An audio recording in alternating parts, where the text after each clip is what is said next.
सहनावतु सहनौ भुनक्तु सह वीर्यङ्करवावहै तेजस्विनावधीतमस्तु मा विद्विषावहै। ॐ शान्तिः शान्तिः शान्तिः। ॐ यो ब्रह्माणं विदधाति पूर्वं यो वै वेदांश्च प्रहिणोति तस्मै तं देवमात्मबुद्धिप्रकाशं मुमुक्षुर्वै शरणमहं प्रपद्ये। ॐ शान्तिः शान्तिः शान्तिः। हरिः ॐ श्रीगुरुभ्यो नमः। हरिः ॐ।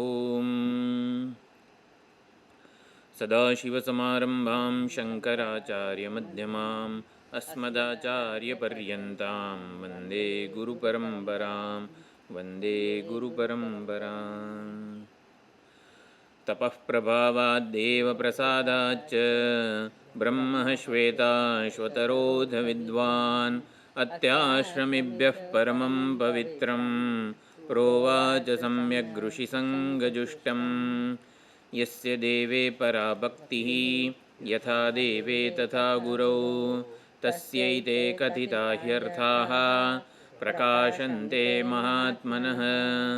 श्वेताश्वतरते स्वस्ति वेदशाखाप्रवर्तिने ब्रह्मज्ञानं स्वशाखोत्थं भिक्षां यच्छाद्यनो मुने।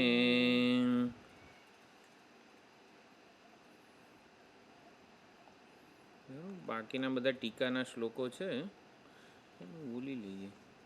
શ્વેતાશ્વતર મંત્રાણામ બ્રહ્માર્થોપનિષદ્ગિરામ પુણ્યકૃત પુણ્યતીર્થાનામ ષડધ્યાય વિરાજિતામ નિત્યાનંદમ નિરાધારમ નિખિલાધારમવ્યયમ નિગમાદ્યગતમ નિત્યમ નીલકંઠમ નમામ્યહમ. अवच्छेदत्रयातीत निर्मलज्ञानमूर्तये मनोगिरां विदूराय दक्षिणामूर्तये नमः. निगमान्तप्रदीपाय निस्सङ्गसुखसंविदे संसारतापनोदाय विद्याश्रीपतये नमः.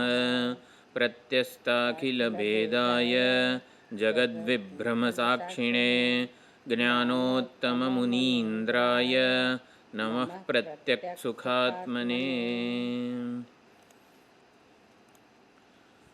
શ્વેતાશ્વતર ઉપનિષદમાં એક આ નિત્યાનંદમ નિરાધારમ ગીતા પ્રેસનો છે, એટલે સૌથી છેલ્લે જે મેં મંગલાચરણ મોકલ્યું ને એમાં હશે. એમાં લખી લઈશું કદાચ નહીં. હા, એટલે એમાં લખી લઈએ હાથથી તોય ચાલશે. કર્મથી મોક્ષ મળે વગેરે જે ચર્ચા પૂર્વ પક્ષી કરી રહ્યો છે. કર્મથી મોક્ષ નથી મળતો તો હેડો કર્મ જ છોડી દઈએ. એટલે આવું કંઈક હોય. કર્મનું પણ કર્મની શું ભૂમિકા છે આધ્યાત્મ માર્ગમાં આગળ વધવા માટે એ ચર્ચા અત્યારે ચાલી રહી છે. કર્મથી કોઈ નિત્ય ફળ ના મળે, કારણ કે કર્મ આવી રીતે દેશ કાળ અને જે કર્તા જે છે એની સમજ, કર્તાની પોતાના વિશેની જે સમજ છે એના ઉપર બહુ મોટો આધાર છે કર્મના ફળનો. હું કોણ છું, હું કરતા ભોગતા વગેરે જે વિપરીત સમજ જે છે એ ચાલુ રાખીને કર્મ કરીએ તો કર્મનું કોઈ દિવસ નિત્ય ફળ ના મળે. એટલે પૂર્વ પક્ષી એવું કર્મનું નિત્ય ફળ નથી મળતું ને કર્મ છોડો, નહીં, કર્મનું અનિત્ય ફળ પણ નહીં મળે એવું જાણે કે પૂર્વ પક્ષી માને છે. એટલે પૂર્વ પક્ષીના પક્ષે બે ભ્રમ રહેલા છે કે કર્મનું અનિત્ય ફળ પણ નહીં મળે એટલે કર્મને છોડો, અને બીજો ભ્રમ એ છે કે કર્મ મોક્ષનું સાધન નથી ને, કર્મથી નિત્ય ફળ તો મળવાનું નથી એટલે કર્મને છોડો, એટલે જરૂરી નથી. નાના કર્મચિત્ત શુદ્ધિનું વગેરે સાધન છે. હવે એ બધી ચર્ચા ચાલે છે. એટલે બે ભ્રમ પૂર્વ પક્ષીના મતે છે. કર્મથી અનિત્ય ફળ પણ નહીં મળે, કર્મથી નિત્ય નથી મળતું માટે કર્મને છોડો, અને કર્મ મોક્ષનું સાધન નથી માટે કર્મને છોડો. હવે કર્મ કરવા જ નથી. તો એવી જે બધી ચર્ચા છે અત્યારે ચાલી રહી છે. અહીંયા આપણે 23મા પાના ઉપર નીચે આવેલા છીએ. પૂર્વ પક્ષી કહે છે કર્મ બંધના હેતુ છે માટે કર્મને છોડો એમ. નનુ એવં તર્હિ કર્મણામ દેવાદિપ્રાપ્તિ હેતુત્વેન દેવાદિ છે હા દેવાદિપ્રાપ્તિ હેતુત્વેન બંધ હેતુત્વમ એવ બરોબર. કર્મથી દેવાદિ પ્રાપ્તિ, કર્મ અને ઉપાસના વગેરે જે હોય એનાથી વૈદિક કર્મ અને ઉપાસનાની વાત છે. તો દેવતાનું ડાબી બાજુ નીચે નાનું એવમ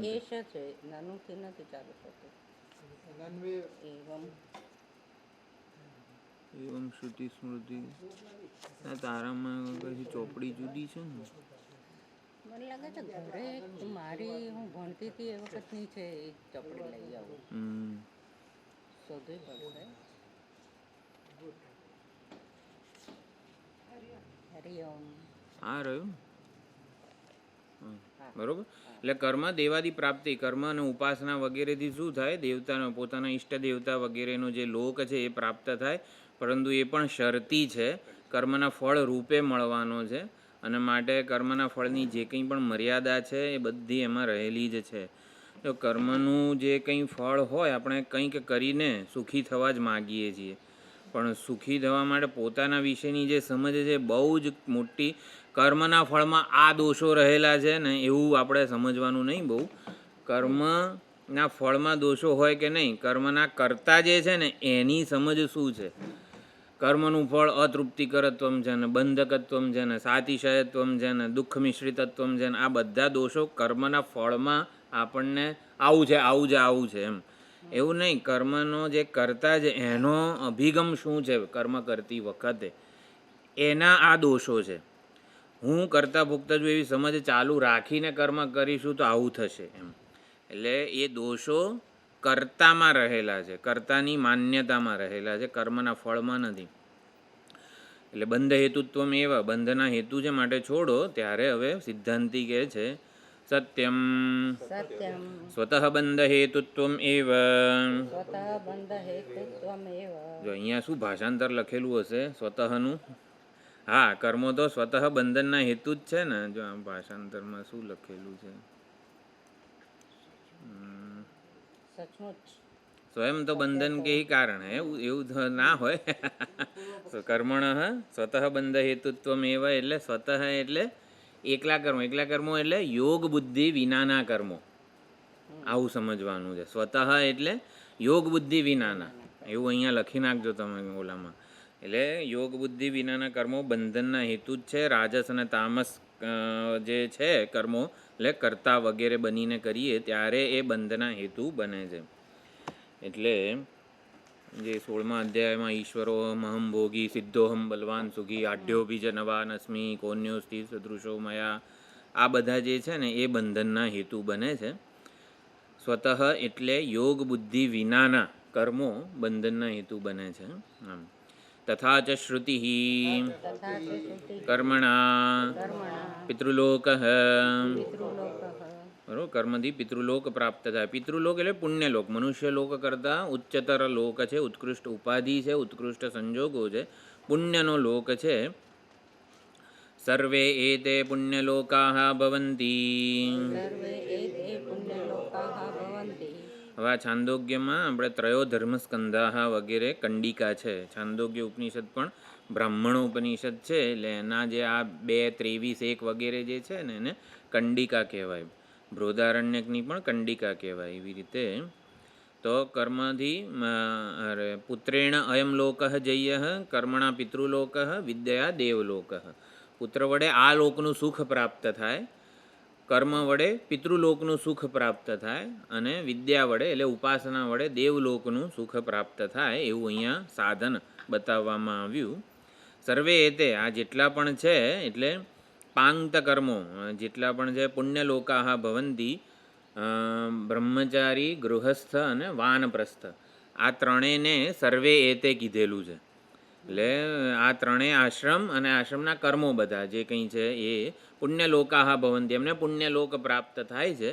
બ્રહ્મ સંસ્થ અમૃતત્વમેતિ, સંન્યાસ જે છે જેણે કર્મનો સર્વકર્મ સંન્યાસ કરે છે, બ્રહ્મ અમૃતત્વમ એટલે કે અમરતા, ક્રમમુક્તિ વગેરે એને પ્રાપ્ત થાય છે. એવી રીતે કીધું છે. એ સર્વે એતે પુણ્યલોકા ભવંતિ. 3 સ્કંધ છે ધર્મના, એટલે યજ્ઞ, દાન અને અધ્યયન વગેરે ગૃહસ્થાશ્રમના કર્તવ્યો કીધા છે. બ્રહ્મચારી માટે આશ્રમ નિવાસ વગેરે કીધેલું છે, અને વાનપ્રસ્થ માટે તપ વગેરે કીધેલું છે. એટલે આ 3 સ્કંદ સર્વે એતે પુણ્યલોકાહ ભવંતી, શાસ્ત્રોક્ત વગેરે તપ અને આ તે બધું હોય એ વાનપ્રસ્થનો ધર્મ છે. ત્રણેયથી પુણ્યલોક મળે, એટલે ત્રણેયને પુણ્યલોક મળે, અને બ્રહ્મ સંસ્થ એને સંન્યાસ કીધો છે, એનાથી અમરતા મળે. એટલે આટલું કીધું. જો કર્મથી આટલું ફળ મળે છે એવું સિદ્ધાંતિ પૂર્વ પક્ષીને કહી રહ્યો છે. કર્મ છોડો વગેરે પૂર્વ પક્ષી માને છે, પણ એના આ અનિત્ય ફળ પણ છે જ એમ એવું સમજાવી રહ્યો છે. મુંડક ઉપનિષદનું છે કોટેશન. ઇષ્ટાપૂર્તમ મન્યમાનાઃ વરિષ્ઠમ નાન્યત શ્રેયો વેદયન્તે પ્રમૂઢાઃ નાગસ્ય પૃષ્ઠે તે સુકૃતેનું ભૂત્વા ઇમં લોકમ હીનતરમ વા વિશંતિ. અહીંયા પ્રમૂઢાઃ પ્રકર્ષેણ મૂઢાઃ, એટલે અહીંયા અત્યંત મૂઢ એટલે શું? જેને આવી રીતે શું મૂઢ જહિ ધનાગમ તૃષ્ણામ, એનો સ્વામીજી અર્થ કરતા હતા ભજગોવિંદમમાં છે ને, મૂઢ જહિ ધનાગમ તૃષ્ણામ, ધન મને પ્રાપ્ત થાય એવી તૃષ્ણાને છોડ. એટલે શું સમજવાનું? જેને ધન મને પ્રાપ્ત થાય એવી તૃષ્ણા છે એને મૂઢ કીધો છે એમ, એવી રીતે. તો અત્યંત પ્રમૂઢ એટલે પોતાના કલ્યાણનું સાધન પણ જેને ખબર નથી. ઇષ્ટાપૂર્તમ, ઇષ્ટાપૂર્ત એટલે વૈદિક સકામ પુણ્યકર્મો. ઇષ્ટ અને આપૂર્ત છે. પૂર્ત એકલું કર્મ, આપૂર્ત કર્મો છે. ઇષ્ટ એટલે ઓલું જે બહુ સુંદર મનુસ્મૃતિનો શ્લોક છે, લોક કલ્યાણાર્થે જે કંઈ પણ કર્મો કરે છે સકામ પુણ્ય, ઓલું વાપી કૂપ તડાગ આદિ વગેરે, દેવતાયતાની ચ, ના વાપી કૂપ તડાગ એટલે સામાજિક વેલફેર વગેરે જે બધા કર્મો છે એની વાત છે અહીંયા. એટલે એ પણ લોક કલ્યાણના કર્મો જ અમે કરતા રહીશું. નહીં ઘણા અમાસે આ કરે ને પૂનમે આ કરે ને સમાજ સેવામાં રચ્યા પચ્યા રહે. એટલે એવી રીતે એ નાન્ય જ છે. આના કરતાં વધારે શું એ શું વળી સત્સંગમાં જઈને બે કલાક સાંભળવાનું કોઈને? એના કરતાં કંઈક કામ કરો એમ. આવી જે ઓલી માનસિકતા છે એની અહીંયા વાત થઈ છે. નાન્ય જ શ્રેય, અમે દર અમાસે ગાયને ઘાસ ખવડાવીશું, અમારું કલ્યાણ થઈ જશે. એટલે એવી રીતે ટૂંકમાં સામાજિક કલ્યાણના કર્મોમાં એક વિશેષ ઓળખ પ્રાપ્ત થતી હોય છે, અને એ ઓળખમાં સલામતી જણાય છે, માટે છૂટતી નથી. એટલે અહીંયા જે કર્મો કરે છે એની નિંદા નથી થઈ રહી. આ માન્યતા, આ વ્યક્તિગત ઓળખમાં આસક્તિ જે છે ને એને પ્રમૂઢાહ કીધું છે, કે હવે મને કલ્યાણ મારું થઈ ગયું છે. ન અન્ય શ્રેય વેદયંતે, આના સિવાય કલ્યાણનો કોઈ માર્ગ જ નથી. એટલે પ્રમૂઢાહ. અમે શાસ્ત્રો, અમે ઉપનિષદ ભણ્યા છે. શું લખ્યું છે ઉપનિષદોમાં? પૂર્વન્ય વેહ કર્માણી, ભાઈ જો 100 વર્ષ કર્મો કરવાનું જ કીધું છે વગેરે. એટલે પ્રમૂઢ એટલે અમને ખબર છે શું છે કલ્યાણનું સાધન, અમને કંઈ કહેશો નહીં તમે. એટલે આવું બધું સારી રીતે મૂળ, એટલે મને ખબર છે ભાઈ, બહુ પ્રવચન ના આપશો એમ, એવી રીતે એ લોકો એમ. કલ્યાણનો માર્ગ અમને ખબર, મારી બુદ્ધિમાં શું છે, બુદ્ધિને દુઃખ મુક્તિનું સાધન મને ખબર છે, અને દુઃખથી મુક્તિ પ્રાપ્ત કરવાનું મારું સામર્થ્ય છે. સુખી થવાનો ઉપાય મને ખબર છે, અને મારા બળે હું સુખી થઈ જઈશ. આને પ્રમૂઢ કીધો છે. જેને ખબર જ નથી ભાઈ કઈ રીતે દુઃખ મુક્તિ થાય, ચાલો તો આપણે કંઈક કહીએ ને આવી રીતે, ભાઈ અજ્ઞાન જીવનમાં છે, સમસ્યા છે વગેરે, મને કહેશો ને મને ખબર છે દુઃખ મુક્તિ કઈ રીતે થાય, એને પ્રમૂઢ કીધેલો છે. ખ્યાલ આવ્યો? પ્રમૂઢ, મૂઢ, વિમૂઢના બધા જે શબ્દો આવે ને, એટલે દુઃખ મુક્તિનો ઉપાય મને ખબર છે, દુઃખ મુક્તિનું સામર્થ્ય મારી પાસે છે, અને સુખી થવાનો ઉપાય મને ખબર છે, હું મારા પ્રયત્નથી સુખી થઈ જઈશ. એને પ્રમૂઢ કીધેલો છે. એટલે ઇષ્ટાપૂર્ત વગેરે કર્મોથી મારું કલ્યાણ થઈ જશે. નાન્ય શ્રેય વગેરે. મૂઢ એટલે શાસ્ત્રોને ભણ્યો નથી. પ્રમૂઢ એટલે શું? આવી રીતે ભણેલા છે અને આવું કીધું છે શાસ્ત્રમાં, એટલે પછી આપણે કંઈ કહી ના શકીએ એને. નાકસ્ય પૃષ્ઠે, નાક એટલે સ્વર્ગ, અક, નાકસ્ય પૃષ્ઠે તે સુકૃતેનું ભૂતવા, એટલે સુકૃત જે છે પુણ્યકર્મનું ફળ એ અનુભવીને પછી શું થાય, કરતા ભોગતાવાળી સમજ તો એની ચાલુ જ હતી, અને કલ્યાણનું સાધન એમણે પકડ્યું નહીં, એટલે પોતે જે હતા મનુષ્ય લોકમાં એના કરતાં નીચેની યોનિમાં એને પ્રાપ્ત થાય. ઇમમ લોકમ હીનતરમ વા વિશંતિ. સમજ સુધાર્યા વગર ઈષ્ટાપૂર્ત કર્મો કરો ને તો આ હાલત થાય. જો ઈષ્ટાપૂર્ત કર્મો એટલે વાપી કૂપ તડાગાદી ને દેવતાયતાના નીચ મંદિર બંધાઈએ, ધર્મશાળા બંધાઈએ. આ નર્મદા પરિક્રમા ચાલુ થશે નવરાત્રિ કે દશેરા પછી, ત્યારે જે અન્નક્ષેત્રથી માંડીને બધું ચાલે છે, આપણને ભૂખ લાગે ને કે થાકી ગયા હોઈએ ને ત્યારે એ અન્નક્ષેત્ર કે ગમે તે આપણે બુંદીના ને ચવાણું ને બધું લઈને ઊભા હોય. એટલે ખરેખર બહુ મોટું કામ છે અને બહુ ઉત્કૃષ્ટ વસ્તુ છે. આ ભારત દેશમાં જ જોવા મળે. આ ઈષ્ટાપૂર્તિ જેવી વસ્તુઓ બીજે ક્યાંય જોવા ના મળે, હું માનું છું ત્યાં સુધી. પણ આપણે સમજવાનું કે સમજ સુધાર્યા વગર કોઈ પણ સત્કર્મ કરીએ ને, એ સત્કર્મ કરતી વખતે એનું અભિમાન આપણામાં ન હોવું જોઈએ. એટલે એ સમજ સુધાર્યા વગરના ઈષ્ટાપૂર્ત કર્મો ઇમમ લોકમ હીનતરમ વા વિશંતિ, આવો અર્થ કર્યો અહીંયા. બરોબર. હવે આગળ જઈએ. એવં કર્મસુ નિસ્નેહાઃ યે કેચિત પારદર્શિનઃ. એવં કર્મસુ નિસ્નેહાઃ. નિસ્નેહા એટલે અનાસક્તાઃ. કર્મમાં જે અનાસક્ત હોય એ પારદર્શી હોય છે. પારદર્શી એટલે કર્મફળ વગેરેની મર્યાદા, વિશેષતા, એનું પ્રદાન, ભૂમિકા, આ બધું એનો પાર જાણે છે. કર્મનો પાર જાણે છે એટલે શું? કર્મનું મહત્ત્વ, કર્મની ભૂમિકા, કર્મના ફાયદા, કર્મની મર્યાદા, આ બધું જ કે આનો પાર એટલે કે આનો આપણે અંત, હા, એટલે બધું જ જાણે છે. હા, સમગ્રતયા જાણે છે. એટલે કર્મમાં નિસ્નેહ અનાસક્ત રહે છે, અભિમાન વગેરે નથી રહેતું. વિદ્યામયોયમ પુરુષ ન તુ કર્મમય સ્મૃત. એટલે આ પુરુષ જે છે એ વિદ્યામય છે, કર્મમય નથી. અહીંયા સમજ જેવી સમજ હોય ને એવા એ કર્મો કરે છે. કર્મ કરે છે એવું નથી. અહીંયા આપણે ઓલું ઉદાહરણ યાદ રખાય, ચોર ચોરી નથી કરતો, ચોર જ ચોરી કરે છે. ચોરી કરે અને ચોર ના કહેવાય. એટલે સૌથી પહેલાં મનથી ચોર બની જાય છે. એવી રીતે વિદ્યામય એટલે કે જ્ઞાન કે સમજ, મનુષ્યની જે સમજ જે છે ને એ જ પ્રમાણે એનું વ્યક્તિત્વ, વિચાર, ઈચ્છા, વર્તન એને અનુસરીને જ હોય છે. એટલે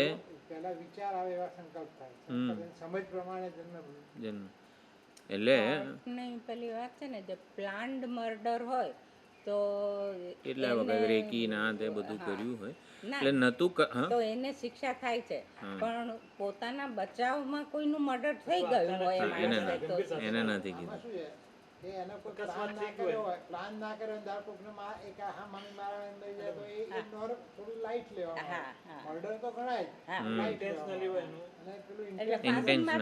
નથી ચડાવતો. એટલે માનસિક વલણ એ જ. એટલે કર્મમય એટલે શું? કર્મ કરે છે એ પ્રમાણે એનું ઓલું નક્કી નથી થતું, એની સમજ શું છે એ પ્રમાણે નક્કી થાય છે.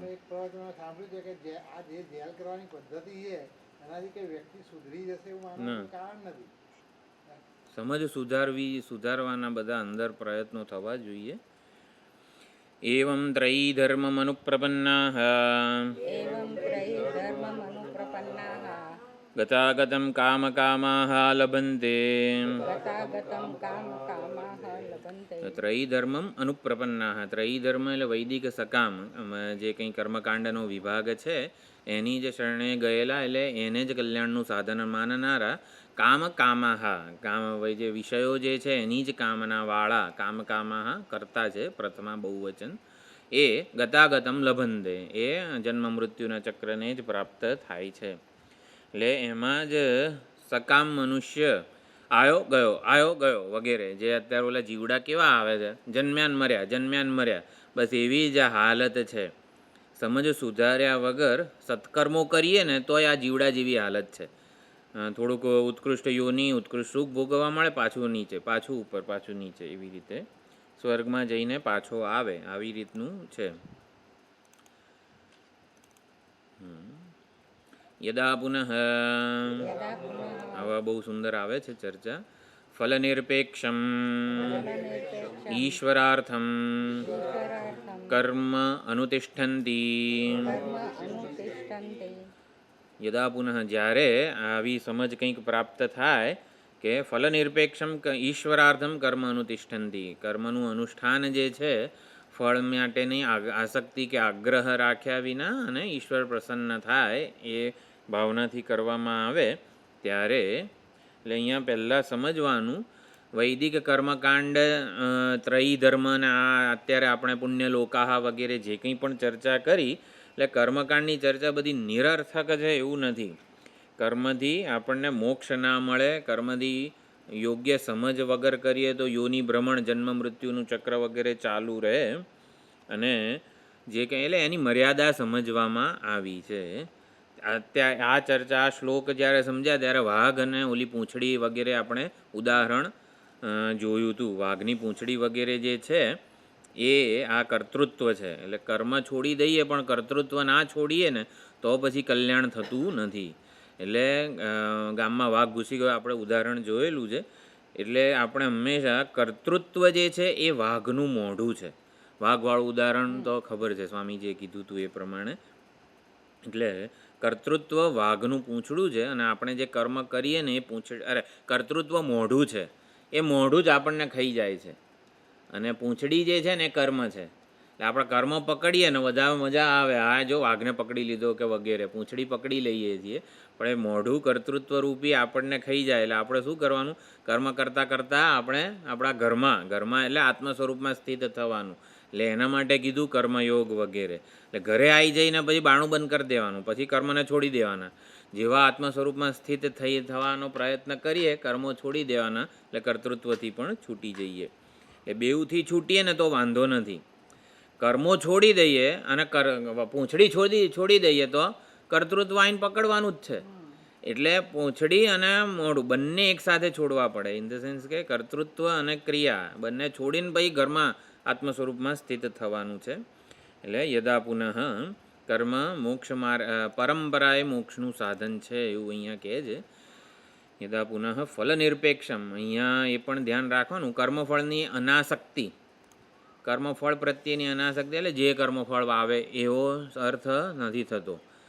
કર્મફળની અનાસક્તિ એટલે શું? કર્મફળ સફળતા હોય નિષ્ફળતા હોય એ વ્યાવહારિક કાયદાઓના અનુસાર પ્રાપ્ત થયું છે, એનાથી હું મને જજ ના કરું. હું સફળ કે હું નિષ્ફળ એવો નિર્ણય સેવું ને એને કર્મફળની આસક્તિ કીધી છે.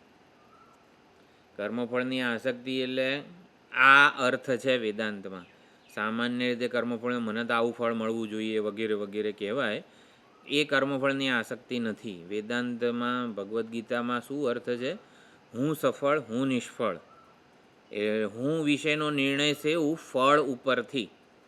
એટલે વ્યવહારિક જે ઘટના ઘટી છે એને હું સબ્જેક્ટિવ બનાવી દઉં, એને કર્મફળની આસક્તિ કીધી છે. આપણા કંટ્રોલમાં નથી. હા,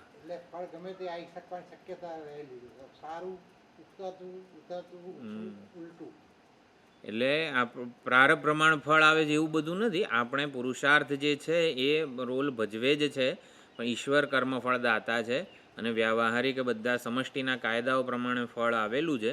એટલે હું નિષ્ફળ નથી. નિષ્ફળતા વગેરે જે છે સબ્જેક્ટિવ વસ્તુઓ છે, એ હું નિષ્ફળ નથી એમ. એટલે ફલનિર્કર્મ અનુતિષ્ઠન્તિ તદા મોક્ષ સાધન જ્ઞાન સાધન અંતઃકરણ શુદ્ધિ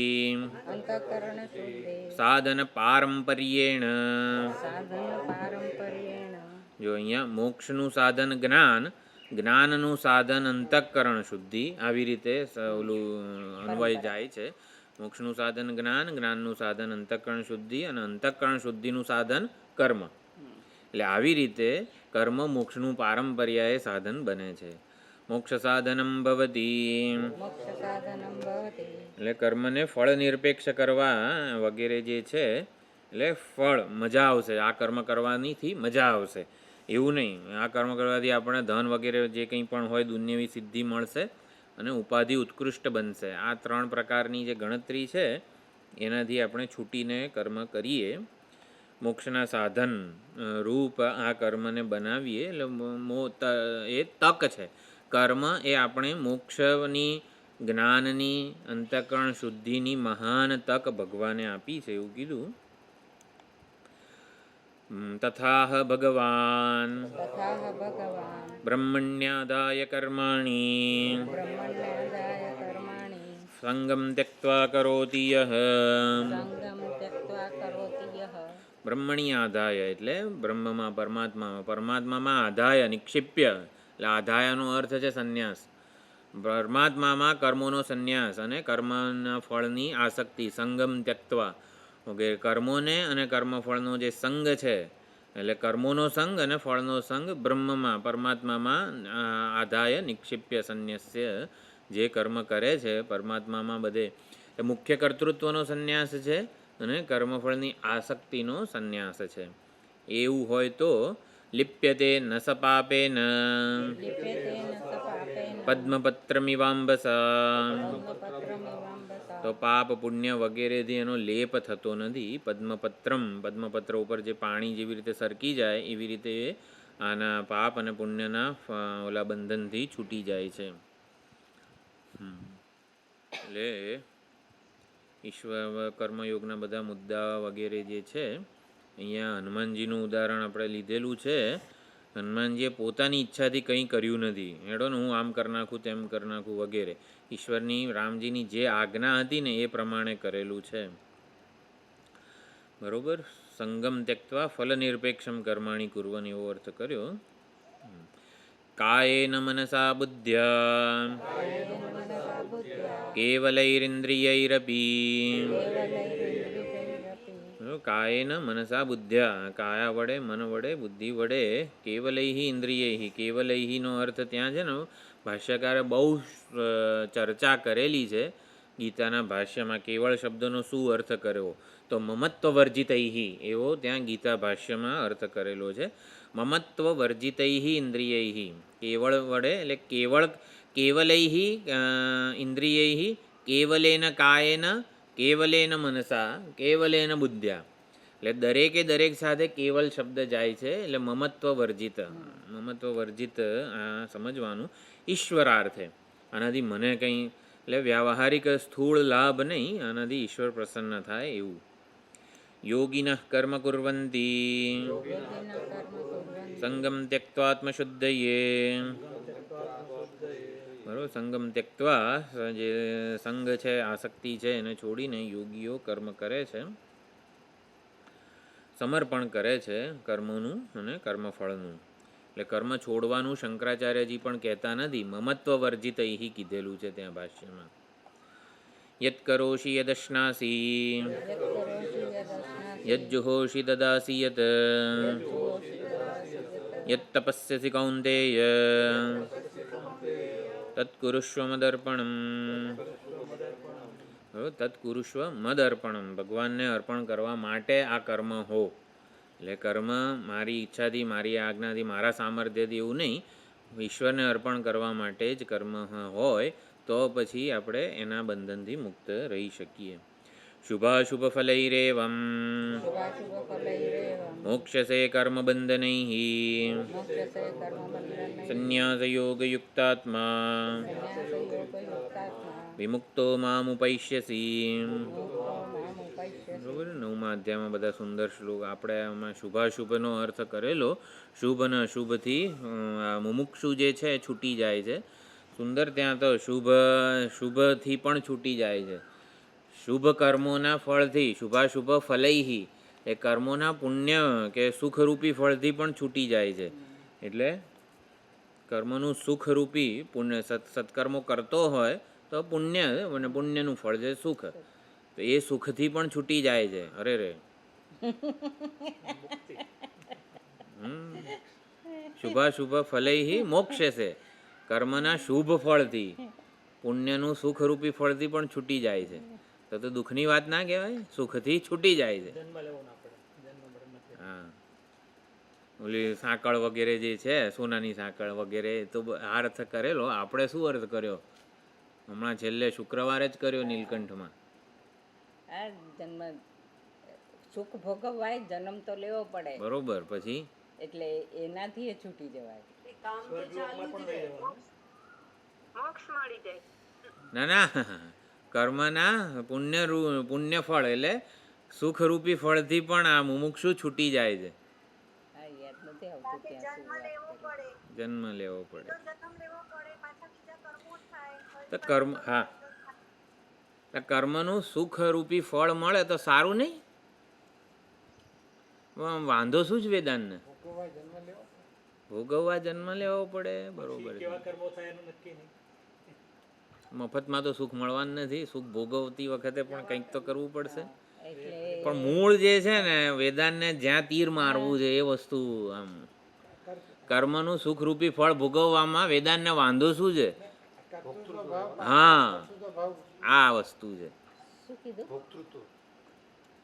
સુખ આવે આ શરીર વગર ભોગવવા મળવાનું છે. હા, જો કર્મનું જ્યારે પણ પુણ્યનું કે સુખરૂપી ફળ આવશે ત્યારે શરીરમાં અભિમાન તો જોઈશે ને.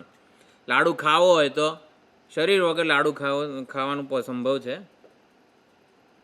શરીરને હું માનવું જ પડશે. દેહાભિમાની થઈને જ પુણ્યો ભોગવવા પડશે. એટલે મુમુક્ષુ માટે શું પુણ્યમપી પાપમ એવા, એવું જ શંકરાચાર્યજીએ લખ્યું છે. કેમ? દેહાભિમાની થઈને પુણ્યનું સુખરૂપી ફળ ભોગવવું પડે છે. હા, એટલે દેહાભિમાનના સંસ્કારો ચાલુ જ રહે છે. કર્મના પુણ્ય કે શુભ ફળ ભોગવતી વખતે દેહાભિમાન ચાલુ જ રાખવું પડે છે. ભોગતા ભાવ ચાલુ જ રાખવો પડે છે. ત્યાં વેદાંતને વાંધો છે. આપણને કે સુખમાં શું વાંધો છે? સુખ આવે તો શું વાંધો છે? ના ના, સુખ ભોગવવા માટે દેહને હું માનવું પડશે. અને એ જ મુમુક્ષુ માટે સૌથી મોટી સમસ્યા છે કે એ દેહને હું માનવા તૈયાર નથી. એ જો આપણે એટલે સુખના વિષય સુખની જે મર્યાદાઓ નથી, આપણે હમણાં જ ચર્ચા કરી, અતૃપ્તિકર, બંધ, સાતિશય, તો બધી જ વસ્તુઓ આ દેહાભિમાની હોઈએ ને તો છે. બાકી વિષયો તો બચારા જે ભગવાને બનાવેલા છે એવા સુંદર છે, એ મર્યાદાઓ વિષય સુખમાં નથી રહેલી, દેહાભિમાનીમાં રહે. દેહાભિમાનીને આવું જ સુખ મળશે. દેહાભિમાનીને જે સુખ મળશે ને એ અતૃપ્તિકરત્વ હશે, બંધકત્વ વાળું હશે, સાતિશય હશે, દુઃખ મિશ્રિતત્વ હશે. એટલે આ સમજવાનું છે. મૂળ સમસ્યા દેહાભિમાન ઇન ધ સેન્સ કે ઉપાધિ સાથેનું તાદાત્મ્ય છે. એટલે વાત કરી છેલ્લે કે ક્યાં સુધી આ શરીરને હું માનીને સુખી થવાનો પ્રયત્ન કરીશું. નિષ્કામ ભાવે વ્યાવહારિક ફળ મહત્વનું બનતું નથી. એટલે અંતઃકરણ શુદ્ધ થાય છે. આપણું અધિકારીત્વમાં જે ઉણપ હોય ને એ દૂર થાય છે. એમ શુદ્ધ હૃદય થાય એટલે નિષ્કામ પુણ્યો દુરિતને નાશ કરે. દુરિત એટલે શું? પ્રતિબંધો. આપણે મોક્ષ માર્ગે આવતા પ્રતિબંધો, તો એને નિષ્કામ પુણ્યો દૂર કરે છે. સકામ પુણ્યો દૂર નથી કરતા. એટલે થયું મોક્ષ છે કર્મ બંધન થઈ ગયું. સંન્યાસ યોગ યુક્તાત્મા. એટલે નિષ્કામ ભાવથી બનાવેલા મંદિરો છે આપણા આમાં અધિકારીત્વની જે કંઈ પણ ઉણપ હોય ને એ પૂરી કરી આપે. એટલે આગળ વધાવે, આપણે આધ્યાત્મિક પ્રગતિ કરાવી આપે. વૈરાગ્ય ઓછો હોય, મુમુક્ષા મંદ હોય તો એ બધું તીવ્ર કરાવી આપે. તથા ચ મોક્ષે ક્રમમ શુદ્ધિ અભાવે મોક્ષ અભાવમ કર્મભિશ્ચ તચ્શુદ્ધિમ દર્શયતી. બરાબર. વિષ્ણુ પુરાણની હવે ચર્ચા આવે છે. એટલે મોક્ષમાં આ ક્રમ રહેલો છે. શુદ્ધિ અભાવે, શુદ્ધિ હૃદયની શુદ્ધિ ન હોય તો ત્યારે કર્મ જે છે એ મોક્ષ વગેરે ફળ કે મોક્ષ માટે ઉપયોગી નથી. એટલે પણ કર્મ વડે તત્શુદ્ધિમ એટલે કે અંતઃકરણની શુદ્ધિ વગેરે જે છે એ થાય છે. ચિત્ત શુદ્ધિ અભાવે ગમે તેટલા કર્મ કરીશું એનાથી મોક્ષ નહીં મળે. મોક્ષ અભાવમ, ચિત્ત શુદ્ધિ અભાવે મોક્ષ અભાવમ. ચિત્ત શુદ્ધિ ના હોય તો જ્ઞાન વગેરે ટકે જ નહીં. એટલે કર્મ દ્વારા ચિત્ત શુદ્ધિ થાય એ હવે કહે છે. અનુચાન તતઃ યજ્વા કર્મન્યાસી તતઃ પરમ. અનુચાન એટલે અત્યારે આપણે જે કરીએ છીએ ને એને અનુચાનપણું કહેવાય. વેદાધ્યયન એટલે અત્યારે જાણે કે આપણે શંકર ભાષ્ય શાસ્ત્ર વગેરેનું અધ્યયન કરી રહ્યા છીએ. વેદાધ્યાયી વેદનું પ્રવચન એટલે એક આપણે દોહરાવવું વગેરે, તો એને અનુચાન કહેવાય. ઓલો નચિકેતુ ને શ્વેતકેતુ, હા શ્વેતકેતુ અનુચાન. અને બીજો કોણ હતો અનુચાન? આવો અનુચાન શબ્દ કોના માટે વપરાયો છે?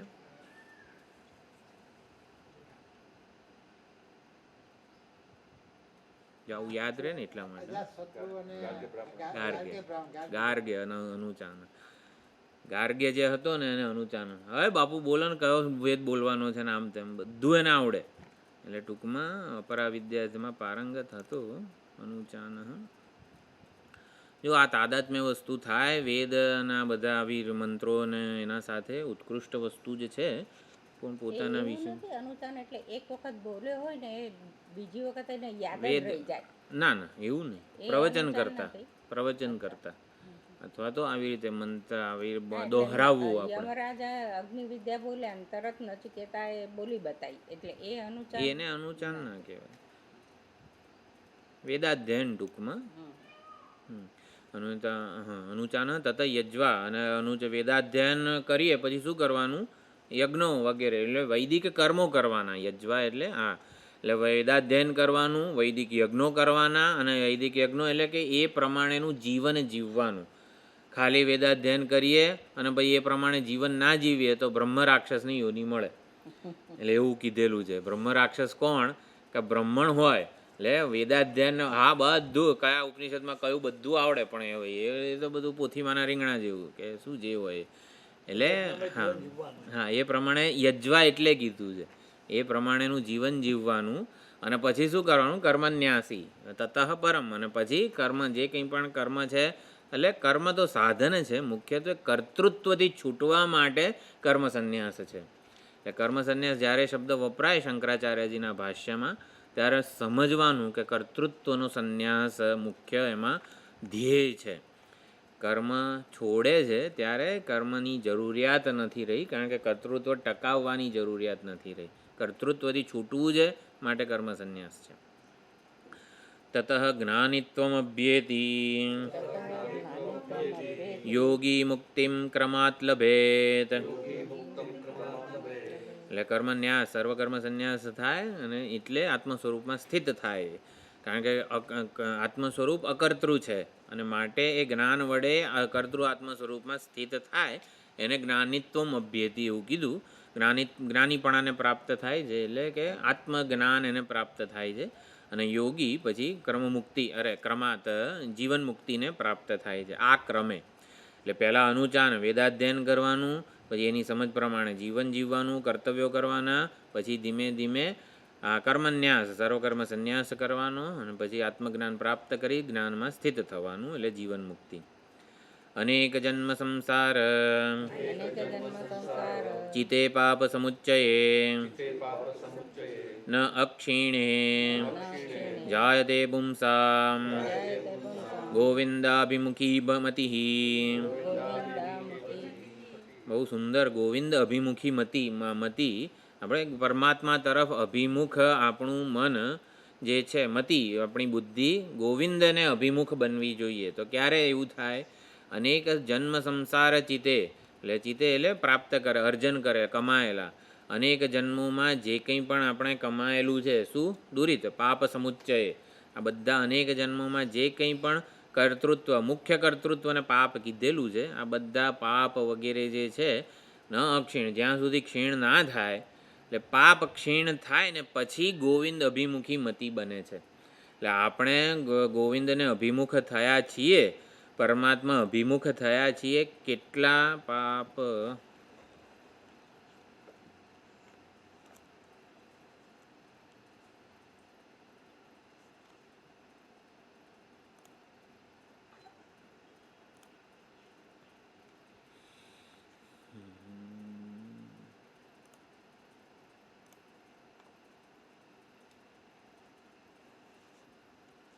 મતિ ગોવિંદ ને અભિમુખ પેલા શિવ તાંડવમાં કહ્યું છે ને સુમુખીમ લક્ષ્મી લક્ષ્મીમ સુમુખી.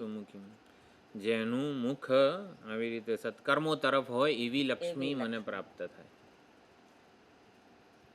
એ સત્કર્મો તરફ મુખ હોય એવી. ગોવિંદ અભિમુખી એટલે ભક્તિ કહેવાય. એટલે પરમાત્મા તરફ અભિમુખ આપણે અંતર્મુખ બની શકીએ સુખ માટે વગેરે સાચી સમજ આપણને પ્રાપ્ત થાય. હા, શું હતું? અને પાપ કર્મનો ક્ષય થાય એટલે મુક્તિ માટે વિલંબ, આપણે આટલી સમજ વગેરે શાસ્ત્રાભ્યાસ ને બધું કરીએ છીએ, મુક્તિ માટેનો વિલંબ કેમ થાય છે હજી? કારણ કે પાપ વગેરે જે છે એનો વિરોધ છે. એટલે પાપ ક્ષય જરૂરી છે. અને પાપનો ક્ષય કોણ કરે? યોગ બુદ્ધિ કરે. આપણને મોક્ષ માર્ગે જે પ્રતિબંધો છે, અવરોધો છે, એને દૂર કોણ કરશે? જ્ઞાન દૂર નહીં કરે, યોગ બુદ્ધિ દૂર કરશે. એટલે યોગ બુદ્ધિનું આટલી બધી ચર્ચા થઈ રહી છે, બહુ જ મહત્વ છે વગેરે. ચિતે એટલે કમાયેલું પાપ આપણે કમાયેલા છીએ ને, વળગેલા છે આપણને, કર્તૃત્વ હતું એટલે પાપ વળગેલા છે એમ.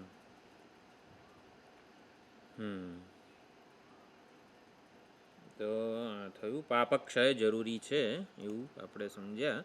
પાપક્ષય થતાં ગોવિંદ અભિમુખી, ગોવિંદ એટલે આ પરમાત્મા અભિમુખ આપણી મતિ થાય. પરમાત્મા તરફ અભિમુખ થાય એટલે ભાઈ હવે સુખ અભિમુખ થાય. સુખ આપણા માટે પ્રાપ્તવ્ય નહીં, જ્ઞાતવ્ય બને. ભાઈ કંઈક કરીશ ને સુખી થઈ જઈશ એવું હવે લાગતું નથી. હવે કંઈક જાણું ને તો સુખી થઈશ એમ. એટલે સુખ મારા માટે જ્ઞાતવ્ય બને. એને ગોવિંદ અભિમુખી મતિ કીધી છે. જન્માંતર સહસ્રેષુ તપોજ્ઞાન સમાધિભિઃ નરાણાં ક્ષીણ પાપાનાં કૃષ્ણે ભક્તિ પ્રજાયતે. બરોબર, જન્માંતર સહસ્રેષુ અનેક જન્મોમાં કરેલા તપ, જ્ઞાન, સમાધિ વગેરે જે કંઈ પ્રયત્નો હોય આ બધા યોગ બુદ્ધિથી જ્યારે થાય ત્યારે નરાણામ ક્ષીણ પાપાનામ, જ્યારે પાપ વગેરે ક્ષીણ થાય મનુષ્યોના ત્યારે કૃષ્ણ ભગવાનમાં ભક્તિ જન્મે છે. કૃષ્ણ ભગવાનમાં ભક્તિ જન્મે છે એટલે કૃષ્ણ એક નામ રૂપની અહીંયા વાત નથી. પરમાત્મામાં ભક્તિ જન્મે ક્યારે? જ્યારે આ પાપ વગેરે દૂર થાય. વૈરાગ્ય અને આ તે બધી વસ્તુઓ અહીંયા સમજી લેવાની. પરમાત્મામાં ભક્તિ ક્યારે જન્મે? અત્યારે જન્મી હોય તો આપણે અનેક જન્મોમાં કરેલા નિષ્કામ પુણ્યના ફળ રૂપે જન્મી છે એવું સમજવું જોઈએ. પાપ કર્માશયો હિ અત્ર મહામુક્તિ વિરોધ કૃત તસ્યૈવ શમને યત્નઃ કાર્ય સંસાર ભીરુણા. બરોબર, પાપ કર્મનો આશય ઢગલો, પાપ કર્મનો ઢગલો જ આપણી જીવન મુક્તિમાં વિરોધ કરનારો છે. માટે એના શમન માટે ઢગલાને, એ ઢેફાને આપણે ઓલા શેનાથી કરવાનું? ઓલું આપણી દિવાલો ઉપર બધું મેલ ના જામી ગયો હોય, જાળાને મેલ ને ભાઈ ઓલો વોટર જેટ આવે ને જબરજસ્ત પ્રેશરવાળો, એ વોટર જેટ શું કરે? બધા ગમે તેલા બધા ઓલા ડાઘા હોય, જિદ્દી ડાઘ જેને કહેવાય ને, એ દૂર કર્યું છે. વોટર જેટથી એ પાપ કર્મના ઢગલાને આમ તોડી ફોડી નાખવાનો છે.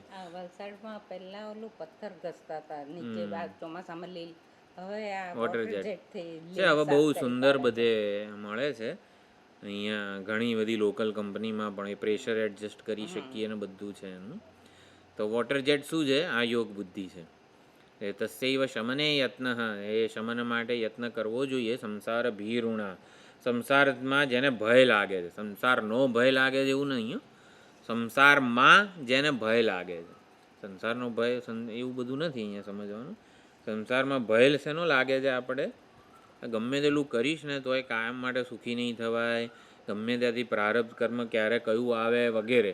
આપણે કલ્યાણનું સાધન પકડ્યું હોય અને પછી આવી રીતે કંઈક થાય સમષ્ટિ પ્રારબ્ધના બળે, પ્રારબ્ધરૂપી પવન ક્યાં ને લીધે ક્યાં ફંગોળાઈ જઈશું આપણે એ ખબર નથી. નહીં પ્રપશ્યામી મમાપનોદ્યાત, એ જે છે ને સંસાર ભીરું છે. દુઃખ મુક્તિનો કોઈ ઉપાય હું આ સંસારમાં જોતો નથી, માટે સંસારમાં ભય લાગે છે.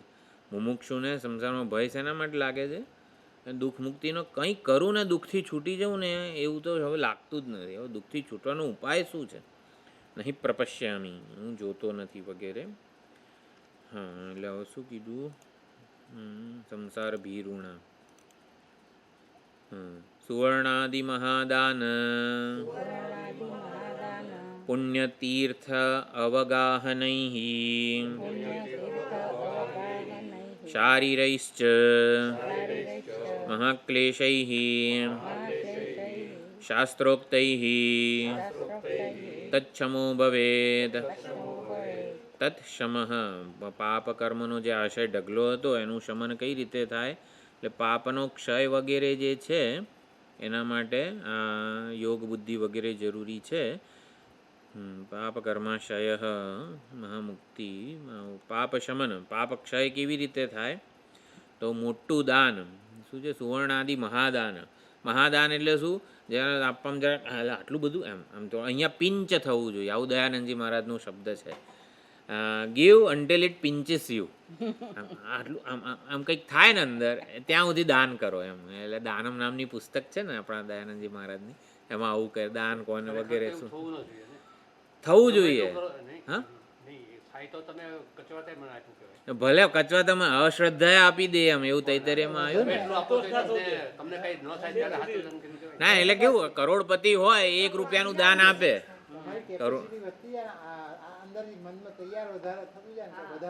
દાન આપવાની ટેવ ના હોય ને તો આપણને સંકોચ થાય. ધીમે ધીમે પછી છૂટ પડે છે, પછી પેલા 500 પર 1000 જ્યાદા તેની કિંમત પડતી નહીં તો. એટલે દાનમ નામની પુસ્તિકામાં બહુ આમ કીધેલું છે એ વખતે. એટલે કચવાતા મને આપીએ, આપવાનું મહત્વ છે એમ. કચવાતા મને એ તો પછીની વાત છે. હા,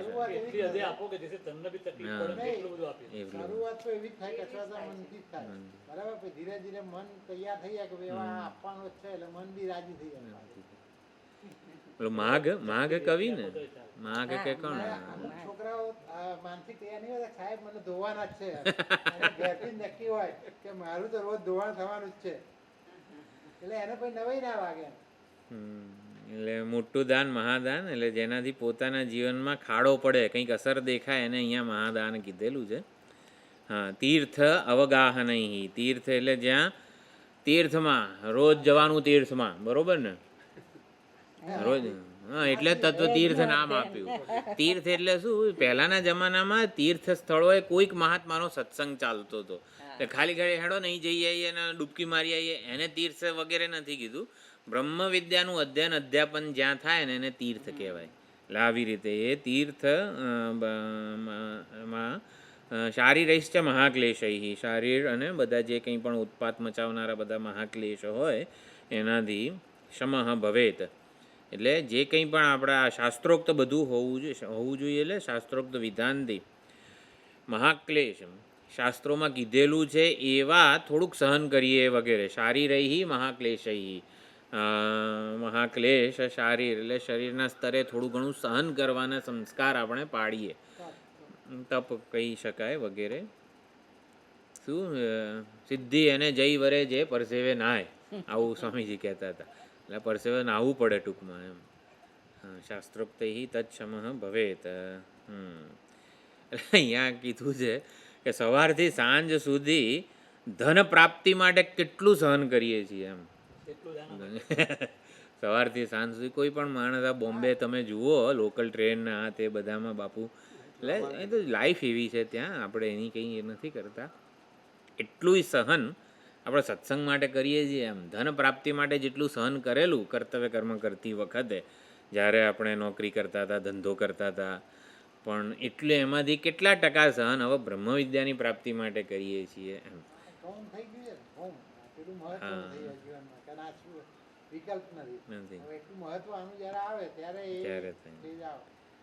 એટલે આપણે ઘણી બધી તપ કરીએ, એટલે પાપ તપ કરવાથી, કંઈક સહન કરવાથી પાપનો જે આશય છે ને એ દૂર થાય. વરસાદ પડે તો નોકરીએ જતા હતા ને પેલા, અને હવે વરસાદ પડે તો જવા દે, નથી જવું ગયા. હા, એટલે અત્યારે આપણી વય અવસ્થાની મર્યાદા પણ હોય જ છે ને, એનું ધ્યાન રાખવાનું જ છે. અહીંયા પૂછનાર નથી. ત્યાં તો તમને તમારે જવાબ આપવો પડે. 15 મિનિટ લેટ પડો તો જવાબ આપો. નોકરી જોખમાય એના કરતાં જવાબ આપવો એને consider.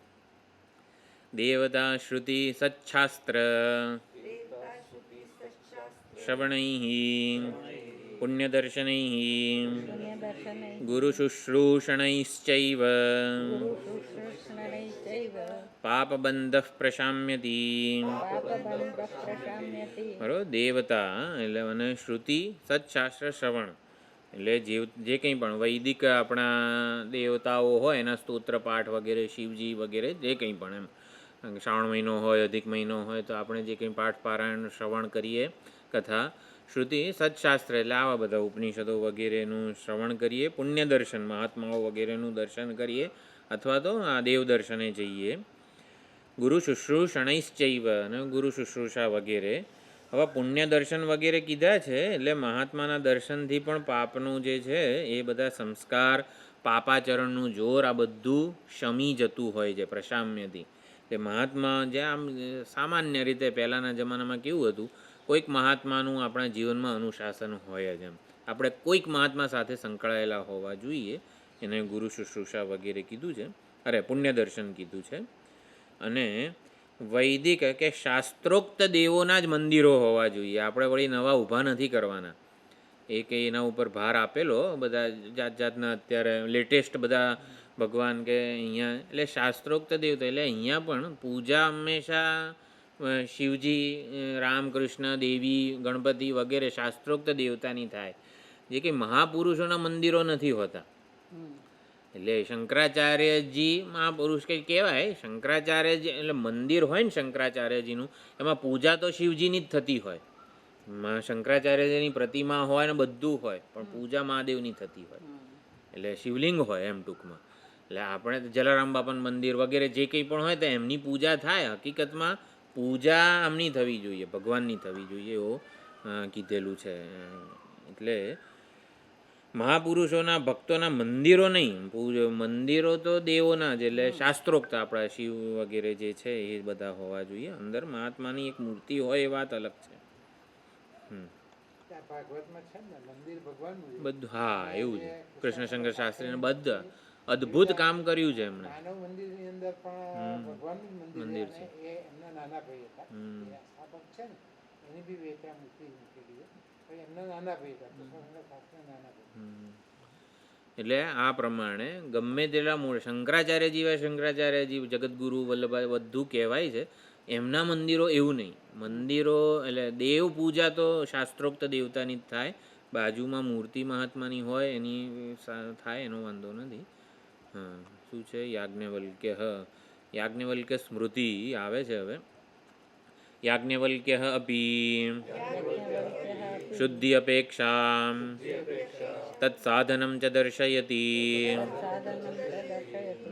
એટલે હવે યાજ્ઞવલ્ક્ય સ્મૃતિ પણ શુદ્ધિ અપેક્ષામ તત્સાધનમ. તો ચિત્તશુદ્ધિની અપેક્ષા છે જ્ઞાન માટે ચિત્તશુદ્ધિનું સાધન એવા કર્મ વગેરેનું મહત્વ બતાવે છે. કર્તવ્યાશય શુદ્ધિસ્તુ ભિક્ષુકેણ વિશેષતઃ જ્ઞાનોત્પત્તિ નિમિત્તત્વાત સ્વતંત્રીકરણાય ચ. ભિક્ષુ એટલે અહીંયા ભિક્ષુકેણ મુમુક્ષુણા.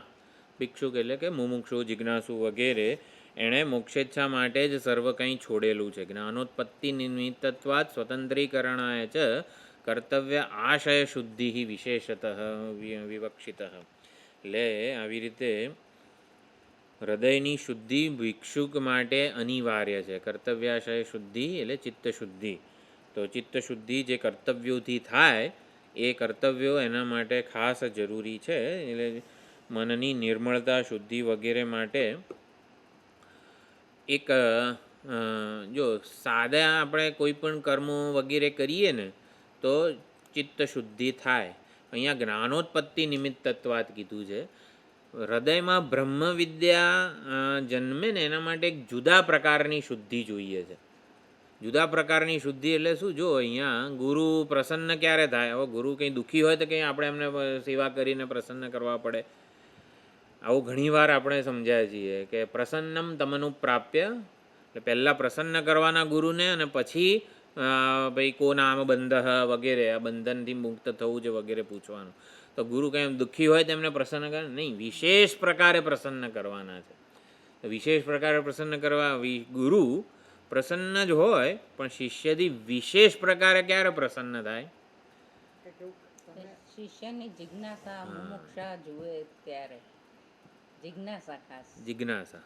તો આપણા પક્ષે છે ને જિજ્ઞાસા આપણે જન્માવીએ ને, જો મૈત્રેયીમાં જિજ્ઞાસા જન્મી અવિનાશી વિત્તની, અવિનાશી કંઈક વસ્તુ છે મારે જાણવી છે. કેનોપનિષદમાં પણ નિત્યને કુટસ્થે ને બધું એવું જ કીધું હતું. જિજ્ઞાસા પ્રવર્તતે એવું કેનોપનિષદના આગળના જે ભાષ્યમાં જ છે. એવમ હિ એટલે કે વિરક્તસ્ય મુમુક્ષોઃ પ્રત્યગાત્મ વિષયા જિજ્ઞાસા પ્રવર્તતે.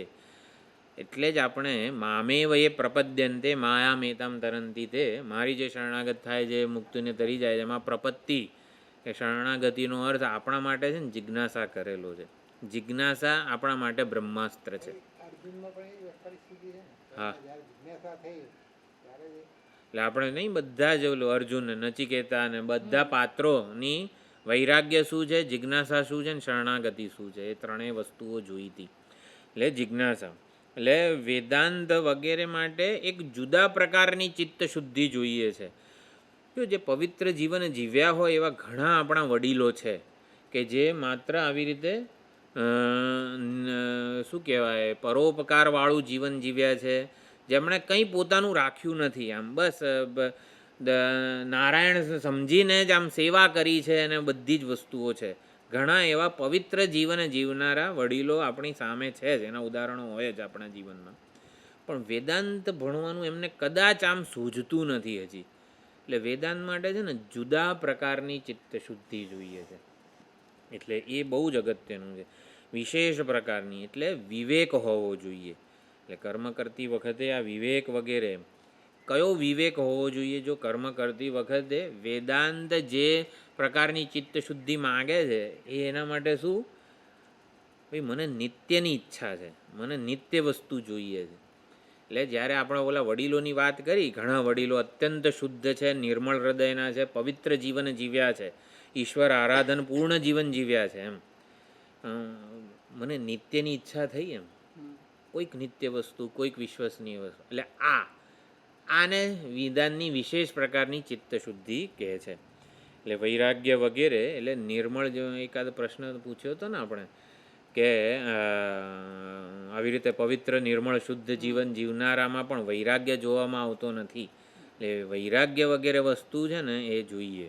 એટલે વૈરાગ્ય જિજ્ઞાસા ધાર્મિક જીવનમાં જ પોતાની કૃતકૃત્યતા, એ વાત અલગ છે. ચિત્ત શુદ્ધ થયું છે છતાં પણ વેદાંત એક વિશેષ પ્રકારની ચિત્ત શુદ્ધિ માંગે છે. એટલે એ લોકો એમ સમજે છે કે આપણું કામ પૂરું. ના, એ વાતની વાત નથી અત્યારે અહીંયા. હા, અમુક એકદમ નિર્મળ નિર્દોષ હૃદયના છે, સરળ સ્વભાવ. જો ગામડાના અમુક લોકો આપણે જઈએ ત્યારે અત્યંત સરળ હોય, આ કેવું પ્રેમથી આપણને રાખે ને આમ કંઈ એમને લેવા દેવાય ના હોય. છતાં પણ આ નર્મદા પરિક્રમામાં આપણે જોઈએ ને તો ખબર પડે કે એને કંઈ લેવા દેવા નથી ને છતાં પણ કેટલી સુંદર પ્રેમથી આપણામાં ભગવત બુદ્ધિ કરીને એ સેવા કરે, આપણને પાણી આપે, ખાવાનું આપે વગેરે.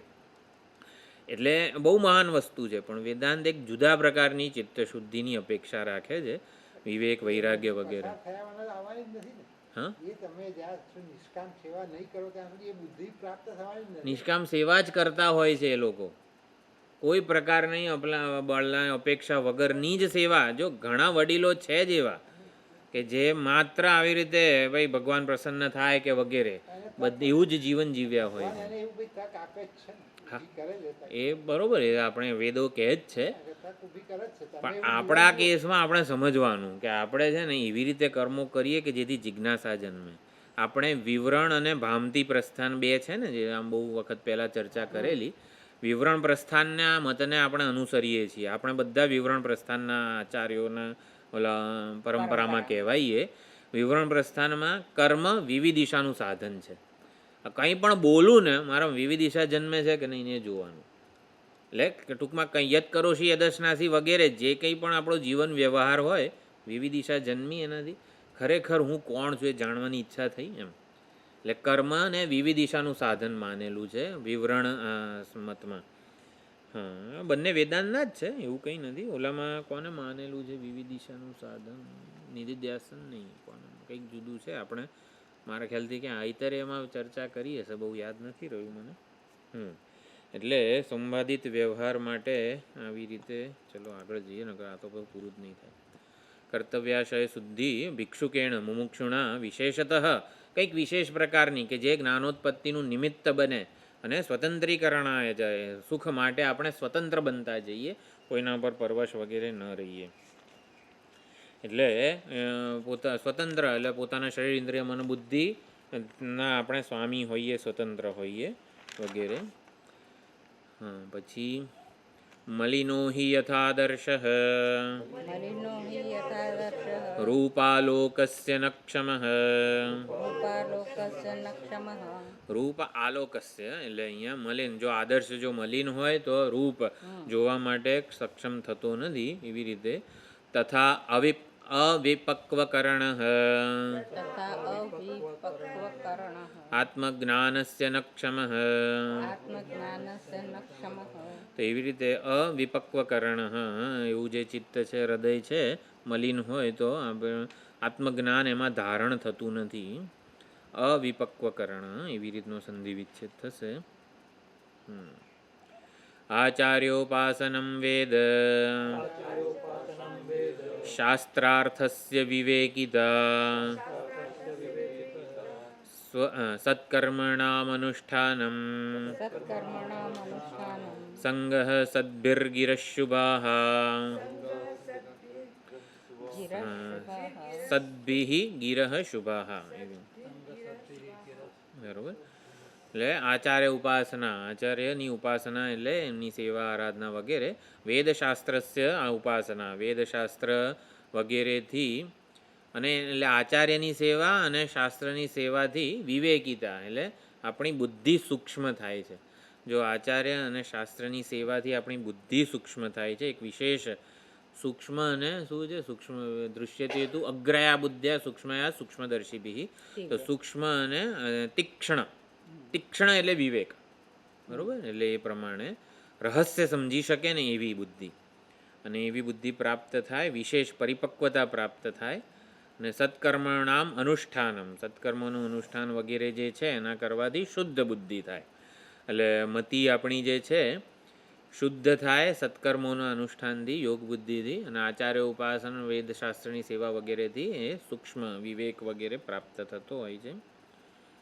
એટલે માટે નિષ્કામ કર્મ વગેરેનો અવસર ક્યારેય ચૂકવો ના જોઈએ. ગિરહ સદ્ભિઃ ગિરઃ શુભાઃ સંગઃ, સદ્ભિઃ સંગઃ મહાપુરુષો વગેરેનો સંગ કરવો જોઈએ. અને ગિરહ શુભાઃ ગિરહ શુભ વાણી વગેરે બોલવી જોઈએ. ગિરહ બહુવચન છે, બરોબર. શુભાઃ ગિરહ આપણી મુમુક્ષુની વાણી મધ જેવી મીઠી હોવી જોઈએ. સ્ત્રી આલોક આલોક લોકાલંબ વિગમ અલંભ, આમ તો ઉપલંબ હોવો જોઈએ શબ્દ.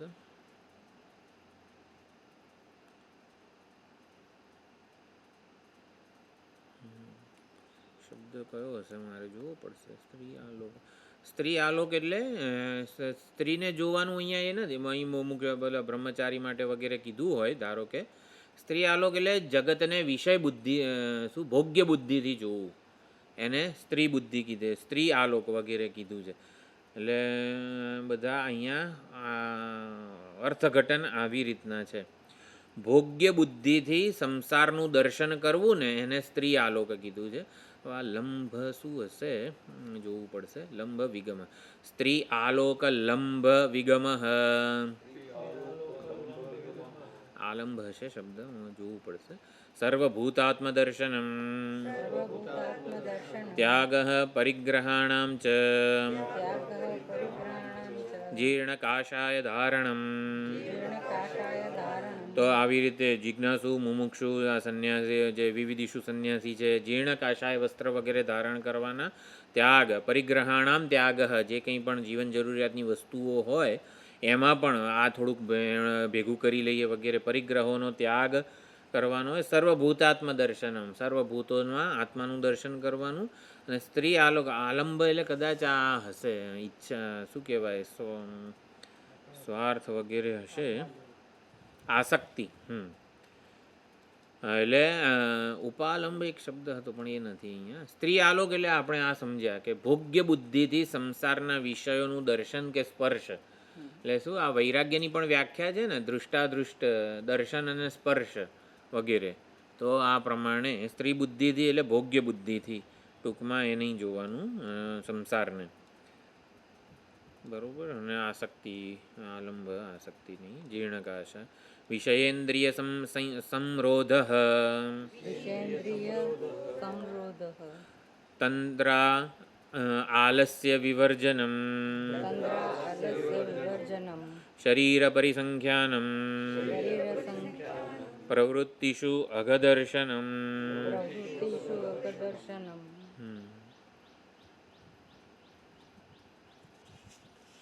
પરિગ્રહનો ત્યાગ એટલે અહીંયા આગળ જે કીધું એમાં મમત્વપૂર્વક કંઈ પકડી રાખવાનું નહીં. જીર્ણ કાષાય વસ્ત્રો વગેરે જે છે ત્યાગનું પ્રતીક છે આ, એટલે ધારણ કરવાના. વિષયેન્દ્રિય સંરોધ, વિષયોમાં ઇન્દ્રિયનો સારી રીતે રોધ કરવો એટલે શું, જરૂર પડે બિનજરૂરી વિષય વ્યવહાર નહીં કરવાનો. મુમુક્ષુ જિજ્ઞાસુ માટે બિનજરૂરી વિષય વિહાર વર્જ્ય છે, એટલે એ નહીં કરવાનો. એટલે ઓલા વિવેક ચૂડામણીમાં લખ્યો, મનો નામ મહાવ્યાગ્રહ વિષયારણ્ય ભૂમિષુ. મનરૂપી વાઘ જે છે, મનો નામ મહાવ્યાગ્રહ, અત્યંત આવો વાઘ જે છે વિષયોરૂપી અરણ્યોમાં ફરતો હોય છે. ચરત્યત્ર ન ગચ્છન્તુ મુમુક્ષો એ સાધવ, જે મુમુક્ષુ છે એણે એ ત્યાં વિચરણ કરવાનું નહીં. મનરૂપી વાઘ જે છે ને આ ગમે ત્યાં ફરતો હોય છે, એટલે ટૂંકમાં સાધવો ખાલી વિચરણ હેડો ને એવું બધું નહીં, એમ ખાલી વિષય વિહાર નહીં કરવાનો. પછી તંદ્રાલસ્ય વિવર, આળસુ થઈને બેસી નહીં રહેવાનું. હા, વિષય વિહાર નથી કરવાનો તો હેડો બેસી રહીએ એસીમાં, નહીં ભાઈ એવું નહીં. આળસુ થઈને બેસી નહીં રહેવાનું, તંદ્રા વગેરેનું આલંબન નહીં લેવાનું. લક્ષની સભાનતાપૂર્વક શરીર પરિસંખ્યાનમ, પરિસંખ્યાનમનો અર્થ અહીંયા છે લક્ષ્યની સભાનતાપૂર્વક શરીર ઇન્દ્રિય મન બુદ્ધિને જોતરવા, એટલે આપણા જીવનનું લક્ષ્ય મોક્ષ વગેરે જે છે એ પ્રમાણે શરીરને એમાં લગાડવું. શરીર પરિસંખ્યાનમ, પરિતઃ અને પ્રવૃત્તિષુ અઘદર્શનમ, પ્રવૃત્તિમાં દોષનું દર્શન કરવું, એટલે પ્રવૃત્તિમાં એટલે દોષ શું છે, અવ્યવસાયાત્મિકા બુદ્ધિ વગેરે, એ પ્રવૃત્તિ ગમે તે કર્મ કરીએ ત્યારે મારું શું વગેરે બધું અઘદર્શન કહેવાય, એટલે એ છોડવાનું. શરીર પરિસંખ્યાનમ, પરિતઃ એટલે સંપૂર્ણ રીતે, સંખ્યા એટલે વ્યાખ્યા કરવી, શરીરની વ્યાખ્યા કરવાની એમ બધી રીતે. એટલે શું, ગમે તેટલું સ્વસ્થ હશે ને એવું ને એવું રહેવાનું નથી, ગમે તેટલું જાળવીશું એવું ને એવું રહેવાનું નથી, ગમે તેટલું સુંદર દેખાવાનો પ્રયત્ન કરીશું 2 કલાક દેખાશે પછી નહીં રહે. આને શરીરની વ્યાખ્યા કરી કહેવાય, શરીરની પરિસંખ્યાન. પરિસંખ્યાન એટલે આવી રીતે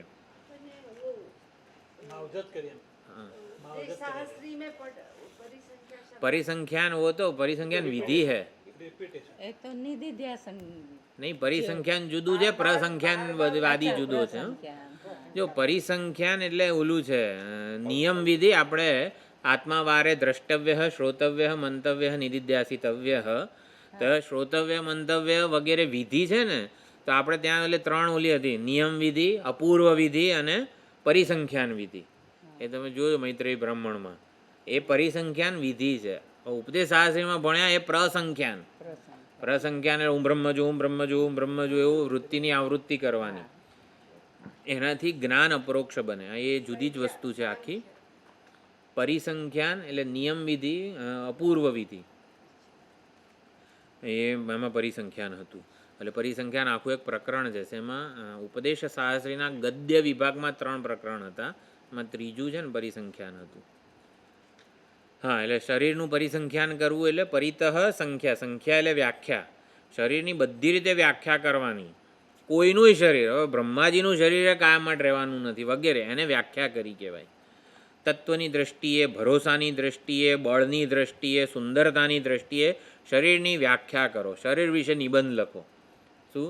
આવી રીતે સુંદરતા, હા હા, શું શરીરની સુંદરતા, પણ એવી ને એવી રહેવાની નથી વગેરે વગેરે. ટૂંકમાં ક્યારેક હોય ક્યારેક ના હોય વગેરે. તાવ આવે ત્યારે શું મોઢું પડી જાય છે આપણું, બાજુવાળાને ખબર. અરે એક ઉપવાસ કર્યો હોય, એકાદશી કરી હોય, તો બાજુવાળાને ખબર પડી જાય આણે આજે ખાધું નથી લાગતું. એટલે ટૂંકમાં વાત એમ છે કે શરીરની વ્યાખ્યા કરવાની. તો ચાલો આપણે બધું આગળ વધીએ, ગામડામાં રહી જઈશું. થઈ ગયો છે નહીં ટાઈમ? ચાલો આટલું રાખીએ. 27 પાનામાં. હા ચલો આ એક, હા, યાજ્ઞવલ્ક્ય યતિ ધર્મ પૂરું કરી દઈએ. એતૈઃ, હા ક્યાં ગયું? નીરજ તમસા સત્વશુદ્ધિ, નિસ્પૃહતા શમઃ, એતૈઃ ઉપાયૈઃ સંશુદ્ધ સત્વયોગી અમૃતી ભવેત. બરોબર, અમૃતી ભવેત એટલે યોગી સંશુદ્ધ સત્વ, જેનું સત્વ એટલે હૃદય અંતઃકરણ સંશુદ્ધ થયું છે, એ યોગી અમૃતી ભવેત, અમૃત થાય છે એટલે અવિનાશી થાય છે. કઈ રીતે? નીરજ, રજ જે છે એટલે મળ, પાપ વગેરે, તો જે કંઈ પણ છે આ બધા પાપ હૃદયના એ દૂર થાય. નીરજ યોગી, રજસ અને તમસ એ રજ છે હૃદયમાં, એટલે રજસ અને તમસથી મુક્ત થાય છે. તમસા સત્વશુદ્ધિ, એટલે રજસ અને તમસથી એ મુક્ત થાય છે અને સત્વશુદ્ધિ, સત્વ શુદ્ધ થાય છે. નિસ્પૃહતા શમઃ, નિસ્પૃહ ધર્મ અર્થ કામ આ બધા જે કંઈ પુરુષાર્થ હોય એ વખતે નિસ્પૃહ રહે. શમઃ અને પ્રારબ્ધ પ્રમાણે જે કંઈ પણ પ્રાપ્ત થાય એમાં એ પ્રસન્ન હોય, એટલે મન પણ એમાં શાંત થાય છે. એતૈહિ ઉપાય, તો યોગી જે આવી રીતે ધ્યાન યોગીની વાત છે 6ઠ્ઠા અધ્યાયવાળી, તો એ 6ઠ્ઠો અધ્યાયવાળામાં જ જે આવી રીતે જેણે બ્રહ્મવિદ્યાનું શ્રવણ કરેલું છે અને આત્મ સ્વરૂપમાં સ્થિત થવાનો પ્રયત્ન કરે છે, એ આ ઉપાયો વડે સંશુદ્ધ પોતાના હૃદયની શુદ્ધિ કરે છે. અહીંયા નિસ્પૃહ એટલે નિસ્પૃહતા એટલે શું? જે મળે એનો પ્રસાદ રૂપે સ્વીકાર, એને નિસ્પૃહતા કીધી. શમ કોને કીધું છે? લક્ષ્ય નક્કી કરેલું હોય જીવનનું, અને એમાં જીવનના લક્ષ્યમાં સભાનપણે આપણી પ્રવૃત્તિ હોય. એટલે શરીર વગેરેને શમ એટલે આમ બેહી જ રહ્યો છે એવું નથી, પણ જીવનના લક્ષ્યમાં મોક્ષ, આત્મજ્ઞાનની પ્રાપ્તિ વગેરેમાં પોતાના બધા જ કાર્યકરણ સંઘાતને લગાડેલે લક્ષ્યની સભાનતા છે અને લક્ષ્ય પ્રાપ્તિના ઉપાયોમાં લાગેલો છે, એને અહીંયા શમ કીધેલું છે. જો દરેક વખતે જુદો સંદર્ભ થાય છે. કેવી રીતે ખાવું પીવું વિહાર કરવું જેથી લક્ષ્ય સિદ્ધ થાય એવું છે. એ તે ઉપાય. હા, એટલે આ ઉપાયોથી સંશુદ્ધ સત્વયોગી જે છે ને એ અમરતાનો માલિક થાય છે.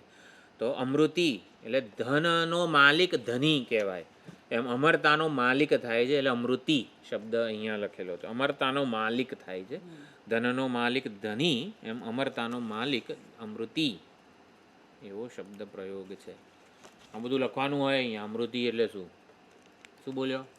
અમરતાનો માલિક. હા, એવું લખો અંદર. આ ચશ્મા ના વાંધો. હરિઓમ. ઓમ પૂર્ણમદ પૂર્ણમિદમ પૂર્ણાત પૂર્ણમુદચ્યતે પૂર્ણસ્ય પૂર્ણમાદાય પૂર્ણમેવાવશિષ્યતે.